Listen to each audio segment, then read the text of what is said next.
ফেডারেশনের আদৌ কি নতুন করে ফ্রেশ ইলেকশন হবে? কি মনে হয়? সবাই দুটো জিনিস নিয়ে ভাবছে। ভারতীয় ফুটবল ফেডারেশনের সংবিধান কবে হবে এবং তারপর কি নতুন করে ফ্রেশ ইলেকশন হয়ে নতুন সভাপতি বা নতুন এক্সিকিউটিভ কমিটি গঠন হবে। সো এটা নিয়ে নানা রকম ভাবনা। যেমন একটা জিনিস, যেমন গতকাল আমি বলতে চাইছি যে শনিবার দিন রাত 9টায় একটা ভার্চুয়াল মিটিং হয় ফেডারেশনের এক্সিকিউটিভ কমিটিতে। সেখানে বিভিন্ন বিষয় আলোচনা হয়, যার মধ্যে এটা একটা প্রস্তাব হয়েছে, পাশও হয়ে গেছে যে 25শে অক্টোবর থেকে হবে সুপার কাপ, 1 মাসের জন্য হবে, জানি রাখি। এবং সেই সুপার কাপের যা প্রস্তাব আপাতত ওখানে পাশ করানো হয়নি, কিন্তু যা নেওয়া হয়েছে মোটামুটি আলোচনায় যা ঠিক হয়েছে তা হচ্ছে প্রাথমিক টার্গেট 16টা টিম নিয়ে সুপার কাপ করা এবং 4টে গ্রুপে ভাগ করা হবে। হয়তো এই 4টে গ্রুপ একই ভেন্যুতে খেলা হবে না, 4টে ভেন্যুতে খেলা হবে। এবার 4টে গ্রুপ, 4টে 4 4 16।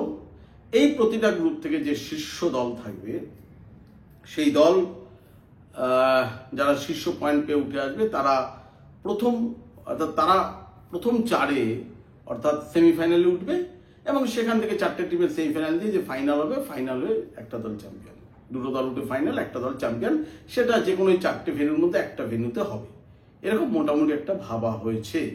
সে অনুযায়ী হয়তো আগামীকাল থেকে, অর্থাৎ আজকে রবিবার বলে ফেডারেশন বন্ধ, সোমবার থেকে বিভিন্ন ক্লাবের কাছে এই মর্মে চিঠি যাবে অংশগ্রহণ করার জন্য যে সুপার কাপ 25শে অক্টোবর থেকে।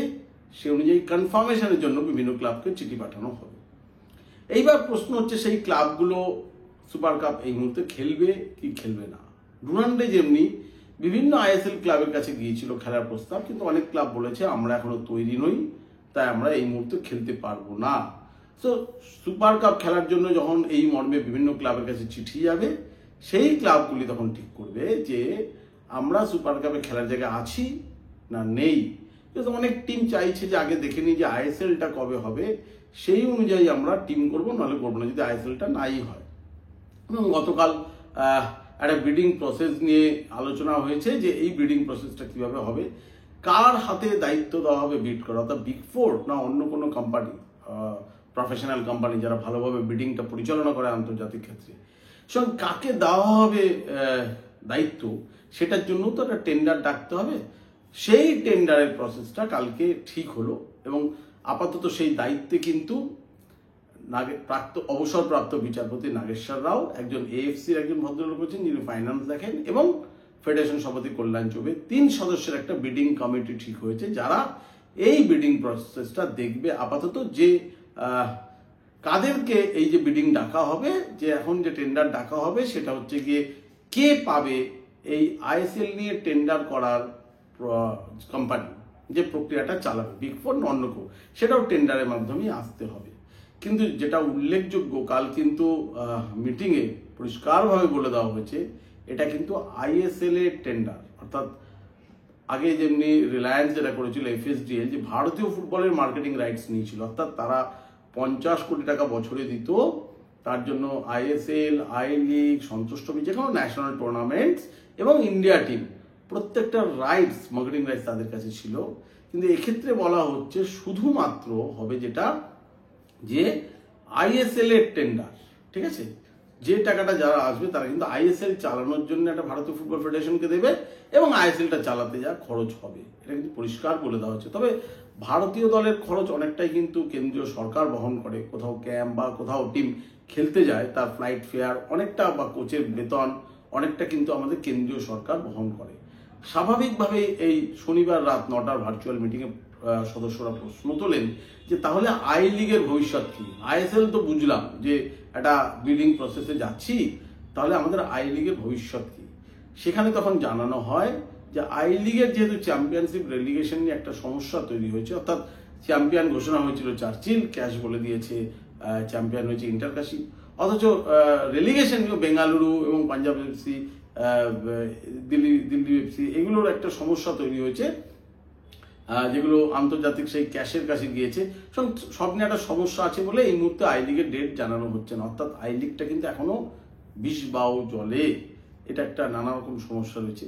তার মধ্যে একটা একটু পজিটিভ খবর হয়েছে যে সাচি আই লিগ দেখানোর জন্য যে চুক্তিবদ্ধ হয়েছিল, অর্থাৎ 2.5 কোটি টাকার যে চুক্তি হয়েছিল তা সেটা 2.5 কোটি টাকা সাচি স্পোর্টস থেকে পেত ফেডারেশন। সেখানে সাচি কিন্তু 62.5 অর্থাৎ 62.5 লক্ষ টাকা ফেরত দিয়েছে। স্বাভাবিকভাবে প্রশ্ন উঠেছে যে তাহলে বাকি টাকাটা নয় কেন?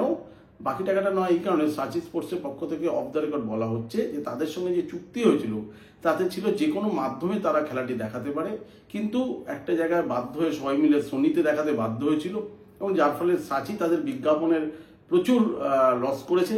যারা অন্য চ্যানেলে বা অন্য প্ল্যাটফর্মে দেখাবে ঠিক করে, যেখান থেকে বিজ্ঞাপন তুলতে পারতো, অথবা তা না দেখিয়ে তা সোনিতে দেখানো হয়, যার ফলে সাচি প্রচুর বিজ্ঞাপন ঠিকভাবে পায়নি, রেভিনিউ তুলতে পারেনি। এবং 2 হচ্ছে বিভিন্ন জায়গায় এমন জায়গায় ম্যাচ দেওয়া হয়েছে, ওরা ঠিকভাবে ক্যামেরা বসাতে পারেনি। এই সমস্ত কারণে তাদেরও প্রচুর লস হয়েছে। তারাও পাল্টা চিঠি দিয়েছে যে আমাদের এই লসটা পূরণ কেন এফেক্ট করবে না। তার মধ্যে 62.5 লক্ষ টাকা সাচি স্পোর্টস জমা দিয়েছে, এবং দুপক্ষের এখন এএফএফ এর সঙ্গে সাচি স্পোর্টস আলোচনায় বসতে রাজি যে একটা সেটেলমেন্ট করে, অর্থাৎ আমি তোমাকে পুরোটা লস করতে বলছি না, বা আমারও লসটা তুমি মাথায় রাখো, করে দুপক্ষে একটা সেটেলমেন্ট করে যদি দেখা যায় যে আরো কিছু টাকা দিলেই দুপক্ষের একটা সেটেলমেন্ট হয়ে যাবে, তাহলে হয়তো সাচি স্পোর্টস বাকি কিছু টাকাও দিয়ে দেবে। এরকম একটা হয়েছে।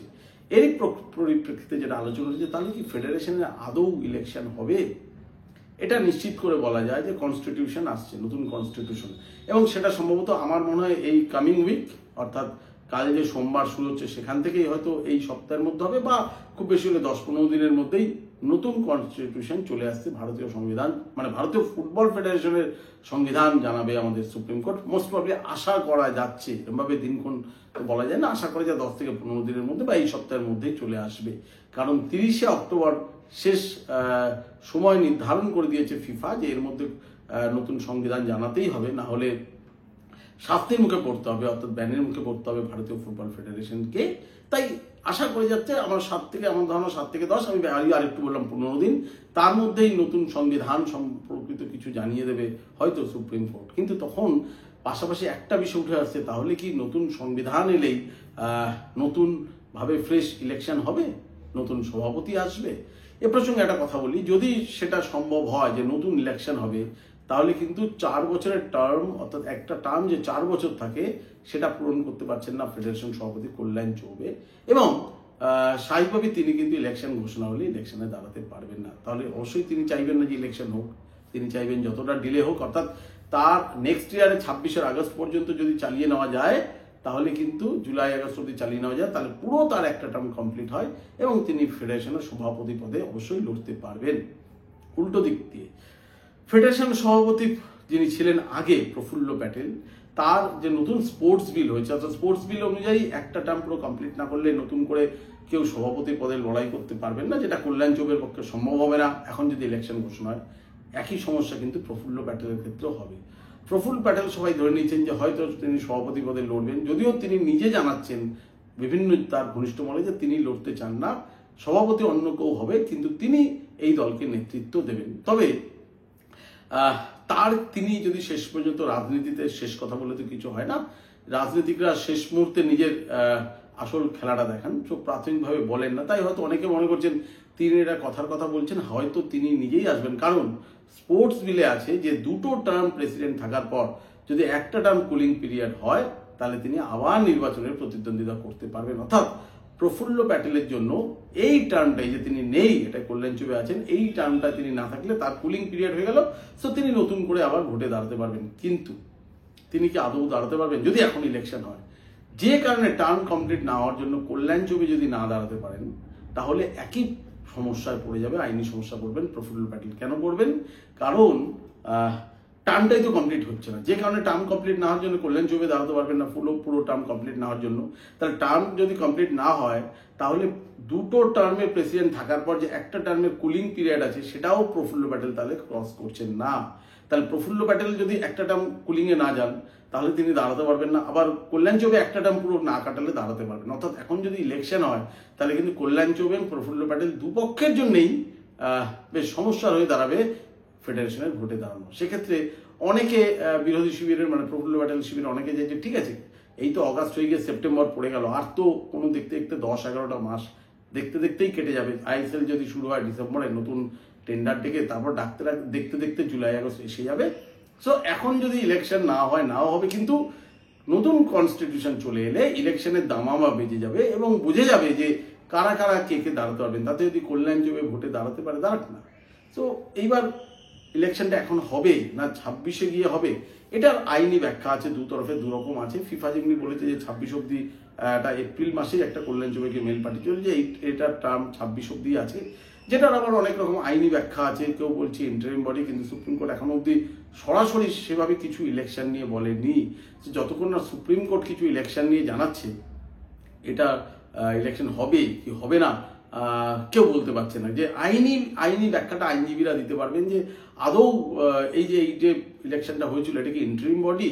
প্রশান্ত ভূষণরা যদিও বলছে ফ্রেশ ইলেকশন করতে হবে, এরা বিরোধী পক্ষের আইনজীবী, প্রশান্ত ভূষণ রঞ্জিত বাজাজের আইনজীবী, তিনি বলছে ফ্রেশ ইলেকশন হওয়া উচিত। এটা সুপ্রিম কোর্টের বিচারপতি বিচার করবেন, যে যেমন PS নরসিমহা বিচারপতি এবং বিচারপতি জয়মাল্য বাগচির বেঞ্চ, এরা বিচার করতে পারবেন যে ইলেকশনটা হবে কি হবে না। কারণ তারা যদি দেখেন যে হ্যাঁ আইনগত দিক দিয়ে এখনই ইলেকশন হওয়া উচিত, এই বডি ইন্টারিম বডি, তাহলে নিশ্চয়ই হবে নতুন কনস্টিটিউশন। তারা যদি মনে করেন যে বডিটা চলছে চলুক, নতুন যে কনস্টিটিউশন হবে সেটাকে অ্যাডপ্ট করতে হবে, সেই পরিকাঠামোর মধ্যে ঢোকাতে হবে, তাহলে সেভাবে হবে। কিন্তু এটা ঘটনা যে প্রফুল্ল এখন ইলেকশন হলে প্রফুল্ল প্যাটেল বা কল্যাণ চৌবে কারো জন্যই ব্যাপারটা সুবিধাজনক হবে না। না কল্যাণ চৌবে দাঁড়াতে পারবেন, না প্রফুল্ল প্যাটেল দাঁড়াতে পারবেন। সেক্ষেত্রে দুপক্ষই হয়তো চাইতে পারে যে ঠিক আছে, এখন তো কনস্টিটিউশনটা হয়ে যাক, হয়ে একটা ইলেকশন তো যদি নেক্সট জুলাই আগস্ট হয়, জুলাই হন বা আগস্টে হয়, তো এখন থেকে একটা প্রস্তুতি শুরু হতে পারে। তো আমি সেটাই বলতে চাইছি যে ফেডারেশনে ইলেকশন হবে কিনা সেটা কিন্তু এই মুহূর্তে সত্যি কেউ বলতে পারছে না।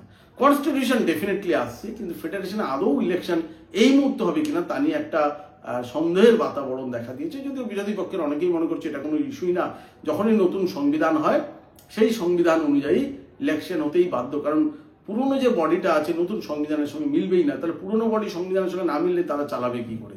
সেক্ষেত্রে প্রফুল্ল প্যাটেল যদি মনে করেন যে না আমি প্রেসিডেন্ট হব না, নতুনভাবে ফ্রেশভাবে ইলেকশন হোক, আমার দল দাঁড়াবে, তিনি দলের সর্বা থাকবেন, কিন্তু প্রেসিডেন্ট অন্যজন হবে, সেটা একটা পথ। কিন্তু তার আগে সুপ্রিম কোর্টকে জানাতে হবে যে ইলেকশন হবে কি হবে না। কিন্তু এটুকু তো জানানোই যায় তার আগে যে কনস্টিটিউশনটা কিন্তু আমার ধারণা এই সপ্তাহে চলে আসতে পারে, ম্যাক্সিমাম 10 কি 15 দিনের মধ্যে হয়তো নতুন সংবিধান ভারতীয় ফুটবলের সেটা কিন্তু চলেই আসবে।